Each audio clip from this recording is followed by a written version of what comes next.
maanta waxaan dul istaagaynaa calaamadaha aad ku fahmi kartid ama waxyaabaha soo muuqan karo markuu caabuqyo ama infekshan ay ku sameysmaan guud ahaan kaadi mareenka, laga soo bilaabo keliyaha, tubooyinka keliyaha kaadida ka soo qaada, kaadi heesta ilaa ay tubada banaanka kaadida u soo saarta. infectionska ama caabuqyada ku sameysma kaadi mareenada waxaa loo kala qaadaa laba qeybood: kaadi mareenada hoose iyo kaadi mareenada kore, lower tract infections iyo upper tract infections.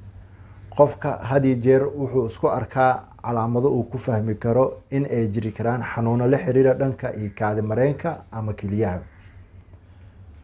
intaan barnaamijka u guda gelin saaxiibayaal, anigoo ah Dr. Maxamed Liibaan Maxamed, waxaan idinka codsanaa marka hore inaad subscribe ka saartaan YouTube channelkayga, sidoo kale su-aal iyo aragti aad iga soo weydiin kartaan. marka labaad, haddaad igala socotid dhanka iyo Facebooka, waxaan kaa codsanaa like iyo follow inaadan naga hilmaamin. dhammaan asxaabta inta igu cusub iyo inta hore waxaan idin leeyahay aad iyo aad u mahadsantihiin. haddaan ku horumarno qeybaha hoose ee kaadi mareenada, calaamadaha aad ku fahmi kartid waxaa ka mid ah inaad isku aragto had iyo jeer kaadida inay ku gubayso ama ay ku xanuunayso, inaadan si toos u kaadin karin, ama aad kaadida mararka qaarkood xanuun aad ka dareemaysid. waxay la xiriirtaa mararka qaarkood uguna badan tahay in bada kaadi heesta ka soo baxo in infekshan ay ku sameysmeen. marxaladaas waxaa loo yaqaanaa dysuria. sidoo kale kaadida inay kaa baxsan karto mararka qaarkood intaad u socotid musqusha, haddii jeer aad isku arkaysa kaadidaada si toos ay u imaan karin, ayadana waxay la xiriirtaa in infekshan ay ku sameysmeen ama caabuqyo ay ku sameysmeen dhanka ay kaadi heesta iyo kaadi mareenka hoose.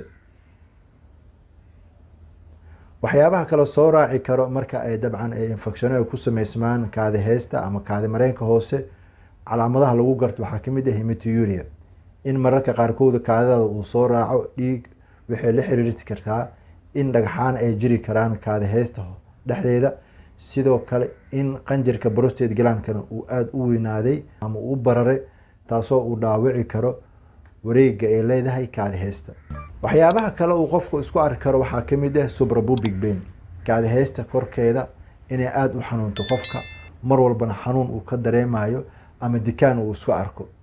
intaas aan kasoo hadalnay, had iyo jeer qofka marku uu dareemo waxay u badan tahay in ay jiri karaan urethritis ama cystitis ama prostate glandka inuu prostatitis uu ku dhacay, iyo inay jiri karaan in dhagxaan ay ku sameysmeen kaadi heesta gudaheeda.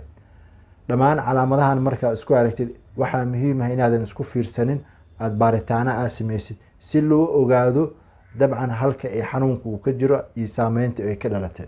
sidoo kale calaamadaha kale lagu garan karo marka ay kaadi heesta ama kaadi mareenka hoose ee infekshan uu jiro ama caabuq uu ku sameysmay waxaa kamid ah midabka kaadida inuu aada isku bedelayo, kaadidaada ay noqonayso jaalo aada saa-id u ah.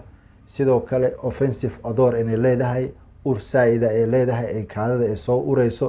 taasi waxay ka dhigan tahay in infectionskaada uu u badnaan karo dhanka iyo kaadi heesta ama kaadi mareenada hoose. marka aan ka hadalno in infectionska ay ku sameysmaan kaadi mareenada kore iyo keliyaha, waxay u badan tahay qofka inuu isku arko in kelida ay dikaan badan ay sameyneyso. sidoo kale in dhabar xanuun badan uu soo wajaho qofka, mar walbana uu kuu sheegana dhabarka aada inuu u xanuunayo.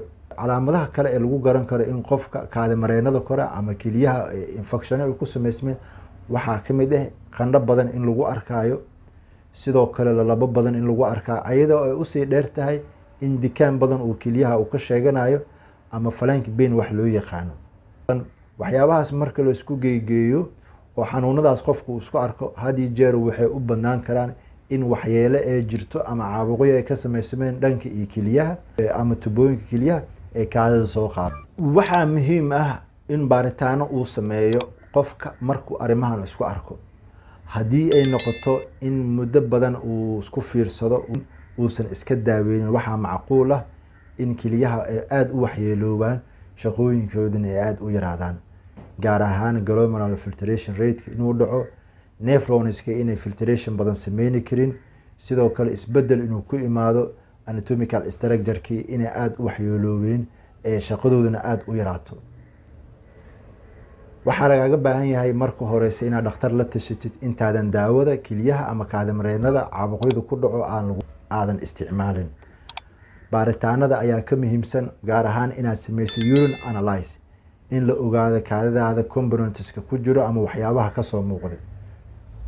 sidoo kale in computer aada isa saartid habdhismeedka kaadi mareenada iyo keliyaha la ogaado infectionka meeshuu u badan yahay.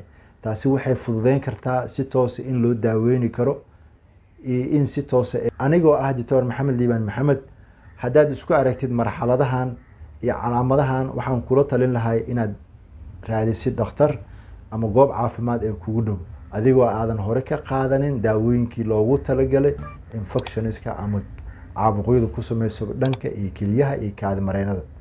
aada iyo aad idinkaga mahad celinaa dhageysiga la socodka videoga kelbiska. halkan ayaan kusoo gabagabaynaynaa mawduuca la xiriira calaamadaha lagu garto kaadi mareenada markuu caabuqyo ay ku dhacaan.